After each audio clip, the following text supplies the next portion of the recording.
S'ils peuvent prouver cela, ils pourront défendre le général contre toute responsabilité, alors il lui demande d'engager Harvey pour rassembler toutes les personnes qu'ils peuvent lier à Sal.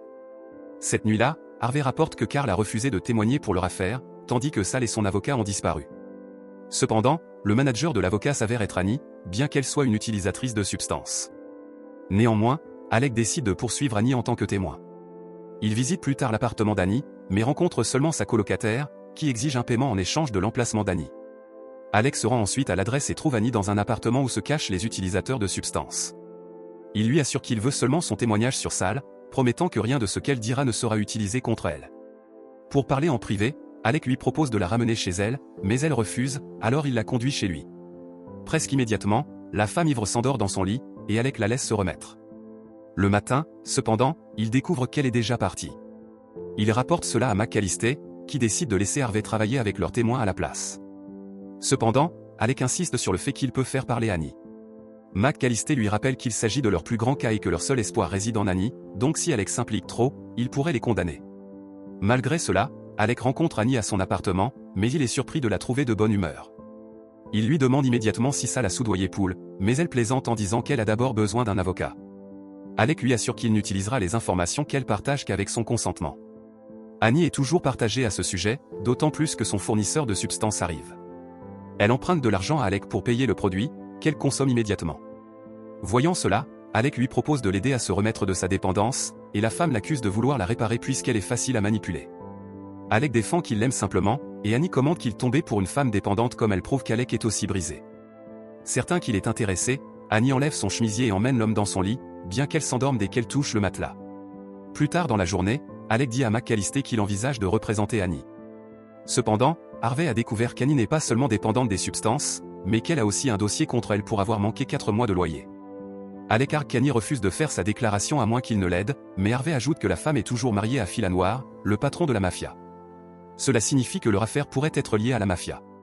McAllister suppose qu'Annie pourrait être leur témoin clé pour prouver que Poole était payé par la mafia. Avec cela, il accepte de représenter Annie en échange de son témoignage. Alec annonce bientôt la nouvelle à Annie, et elle raconte comment elle a remis 4 chèques de son patron à Poole, chaque chèque s'élevant à 250 000 $. Annie a aussi décidé de se désintoxiquer pour récupérer la garde de sa fille avec Phil.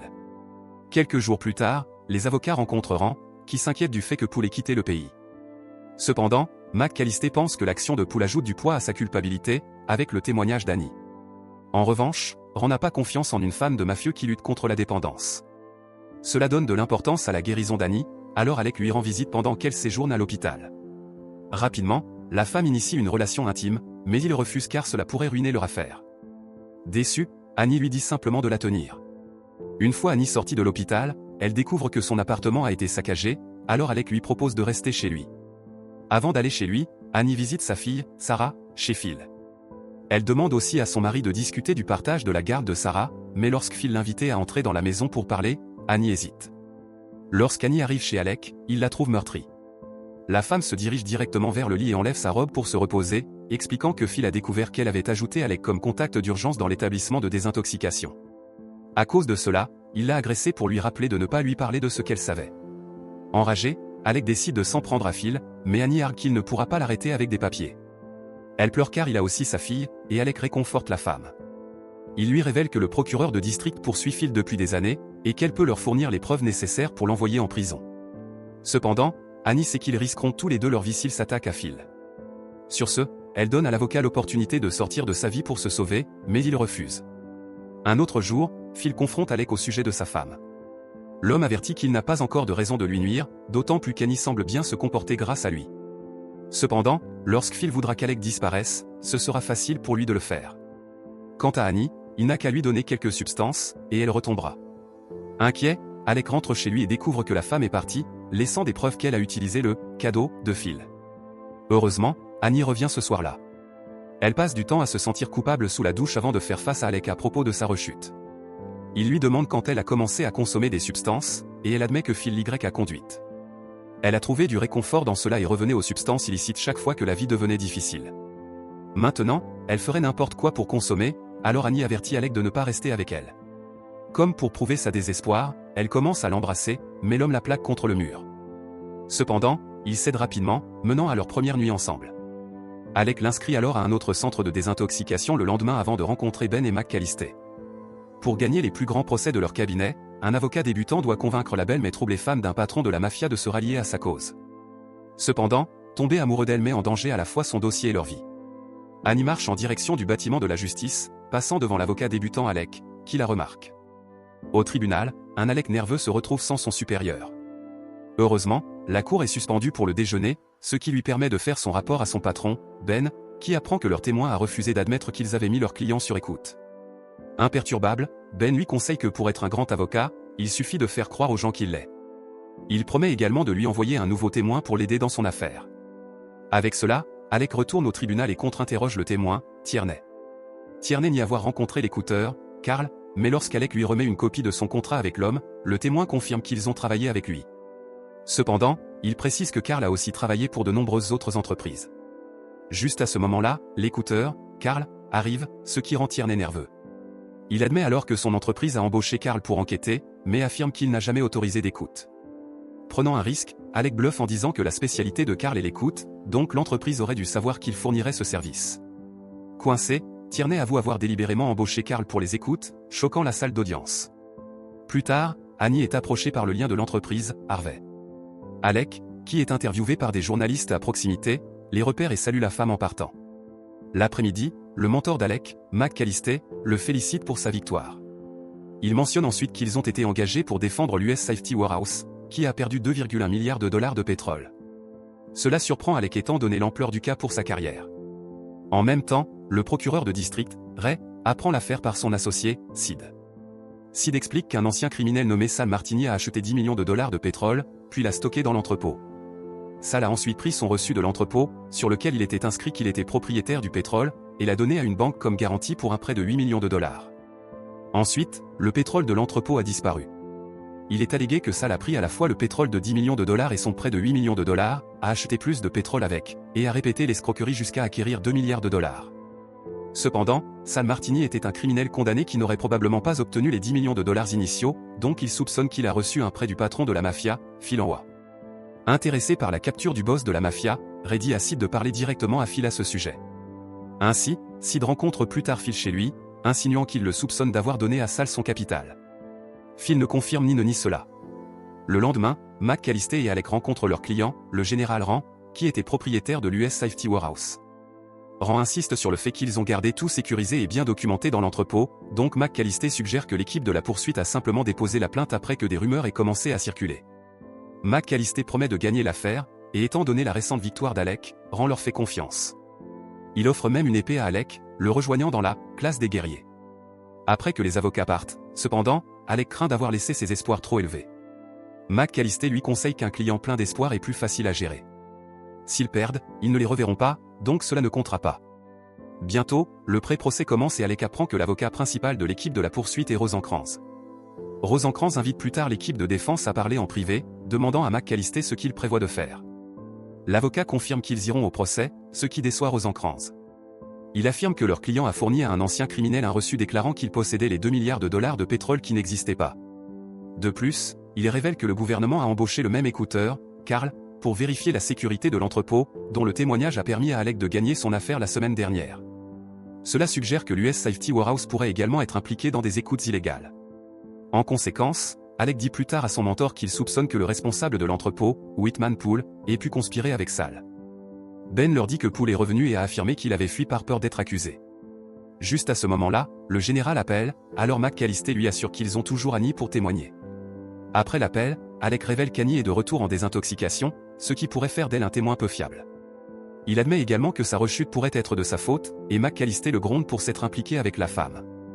Son mentor sort alors, et Ben demande au jeune avocat s'il a un autre témoin contre Poole. Alec suggère d'utiliser Carl, le poseur de micro, alors Ben lui ordonne de le rallier à leur cause. Alec et Harvey coincent Carl. Harvey suppose que Carl a peur de témoigner contre la mafia, alors il laisse entendre qu'ils peuvent le payer pour être leur témoin. Intéressé, Carl mentionne que Phil gérait l'escroquerie pétrolière avec Poole sur son salaire. Il le sait car il les a enquêtés sous les ordres du procureur de district Ray. À son insu, Harvey enregistre leur conversation, leur fournissant des preuves pour impliquer à la fois Phil et Ray. Avec cette nouvelle preuve qui leur donne de l'espoir, Alec devient plus ouvert sur sa relation avec Annie lorsqu'il lui rend visite à l'établissement. Cependant, il apprend bientôt que McAllister a eu un accident de voiture après avoir conduit en étant ivre. En même temps, Phil rend visite à Annie, lui demandant de revenir avec lui. Il lui promet que leur relation sera selon ses conditions et qu'il arrêtera d'être violent envers elle. Cependant, il ne fait pas la même promesse pour Alec, menaçant sa vie si Annie ne part pas avec lui. C'est pourquoi, lorsqu'Alec arrive pour lui rendre visite, Annie est déjà partie avec Phil. Il retrouve rapidement Annie avec sa fille dans un parc, bien qu'elle soit sous surveillance. Dès que le garde se distrait avec un appel, Alec s'approche d'elle et elle lui avertit rapidement de rester à l'écart. Cependant, il remarque qu'Annie a de nouvelles contusions, alors il lui dit qu'ils ont quelque chose pour mettre Phil en prison. Annie en doute, alors elle prend sa fille et s'en va. Inquiet, Alec demande de l'aide à Ben, mais l'homme sait qu'ils ne peuvent pas encore éloigner Phil de sa femme. Pour l'instant, tout ce qu'il peut faire, c'est laisser Annie tranquille ou trouver un moyen de cacher Annie et sa fille. Ben lui demande également de se concentrer sur l'affaire, maintenant que McAllister est trop blessé pour affronter le tribunal. Juste à ce moment-là, Annie appelle Alec, se demandant s'il veut toujours risquer tout pour elle. Il répond immédiatement oui, alors il va plus tard chercher Annie gravement blessée et les emmène, elle et Sarah, chez lui. Pendant que les deux dorment, Alec demande de l'aide à Harvey par téléphone. Harvey insiste pour qu'il parte immédiatement, mais Alec craint qu'Annie ne soit trop blessée pour voyager, alors il prévoit de partir avec elle le lendemain. L'homme passe ensuite l'après-midi avec Sarah, établissant rapidement une connexion avec elle. Le soir, il veille sur une Annie endormie, portant une batte de baseball au cas où. Cependant, il finit par s'endormir, permettant à Phil et à son complice de les attaquer. Phil tire Annie du lit et affirme qu'elle doit maintenant être hors de la vie de leur fille. Il les menace également de témoigner contre lui avant d'emporter Sarah. Le matin, le couple emballe ses affaires dans la voiture que Harvey leur a envoyée. Alec promet à Annie que le témoignage de Carl peut encore mettre Phil derrière les barreaux pendant qu'elle est cachée. Il lui assure aussi qu'il l'aidera à obtenir la garde de Sarah après. Cependant, Annie pense qu'ils ont plus de chance s'ils achètent une arme pour se protéger de son mari. Le lendemain, ils arrivent dans une maison dans le Maine, et Alec passe la journée avec Annie avant de retourner en ville.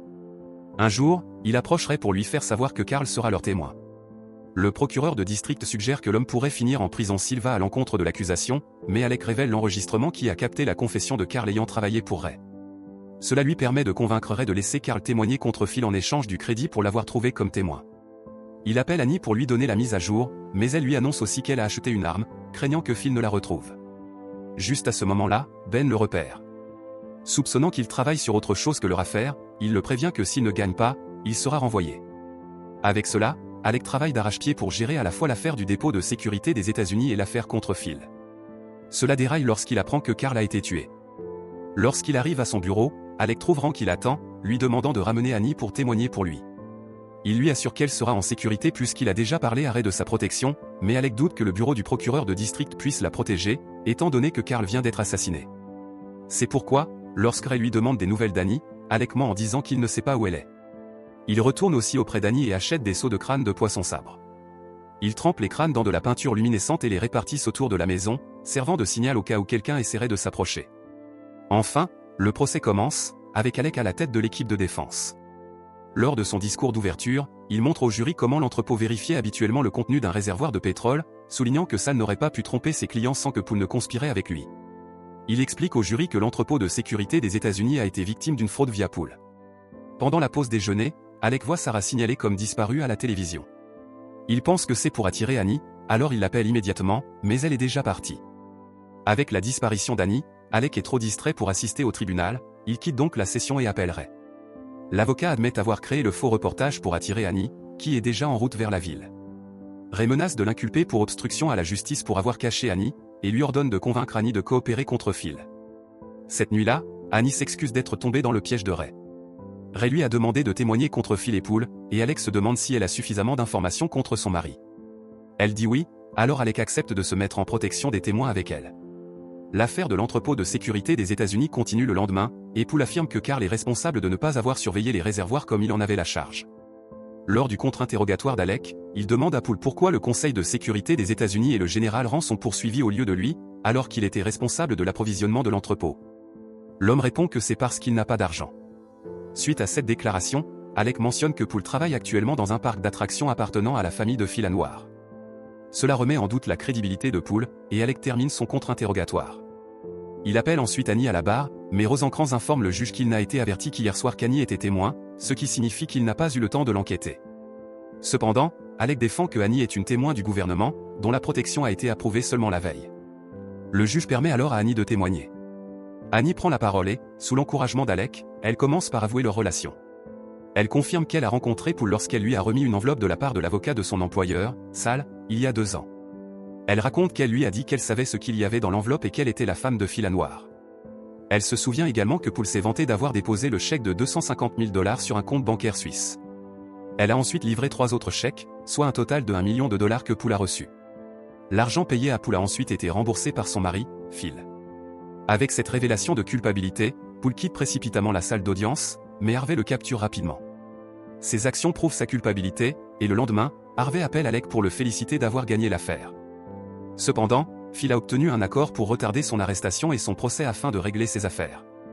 Pour aggraver les choses, Annie ne qualifie plus pour le programme de protection des témoins à cause de son témoignage dans l'affaire de l'entrepôt, ce qui a effrayé les avocats de Phil et les a poussés à conclure un accord avec le procureur de district. Alec réalise que Ray les a utilisés pour obtenir la déclaration d'Annie afin de forcer Phil à payer une caution importante, ce dont l'avocat s'attribuera le mérite. Alec décide alors de cacher Annie ailleurs tant que son mari est toujours libre. Annie refuse de se cacher sans sa fille, et elle suggère de retourner à la maison du Maine. Alec argue que Phil connaît déjà cet endroit, mais Annie prévoit en réalité de l'attirer là-bas pour pouvoir enfin l'éliminer.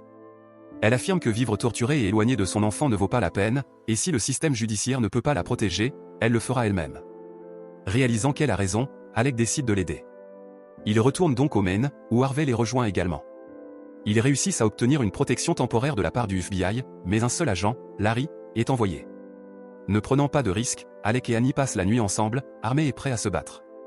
Bientôt, ils entendent quelqu'un s'approcher de leur porte, mais c'est seulement Sarah, déclarant que son père l'a emmenée là. Juste à ce moment-là, ils entendent un coup de feu au loin, alors Annie convainc sa fille de se cacher pendant qu'ils enquêtent. Ils trouvent immédiatement Larry mort avant de se retrouver face à face avec Phil. Les hommes braquent leurs armes l'un contre l'autre, et Alec propose de se battre à main nue contre Phil. Confiant, Phil accepte, et les 2 hommes déposent leurs armes avant que le chef de la mafia ne saute sur Alec avec une lame. Voyant qu'il est armé uniquement d'un des crânes de poisson-sabre, Phil se prépare à attaquer, mais Alec le poignarde avec l'épée du général Rand, qu'il a également enduite de peinture luminescente. Cela met enfin fin à la vie du mari d'Annie. La police arrive peu après, et Annie vérifie rapidement sa fille, confirmant qu'elle est en sécurité. Pendant ce temps, Alec découvre que Harvey a également gagné son duel avec le garde du corps de Phil. Une fois leurs ennuis terminés, Alec et Annie finissent par faire de la maison du Maine leur foyer, où ils élèvent Sarah ensemble comme une famille.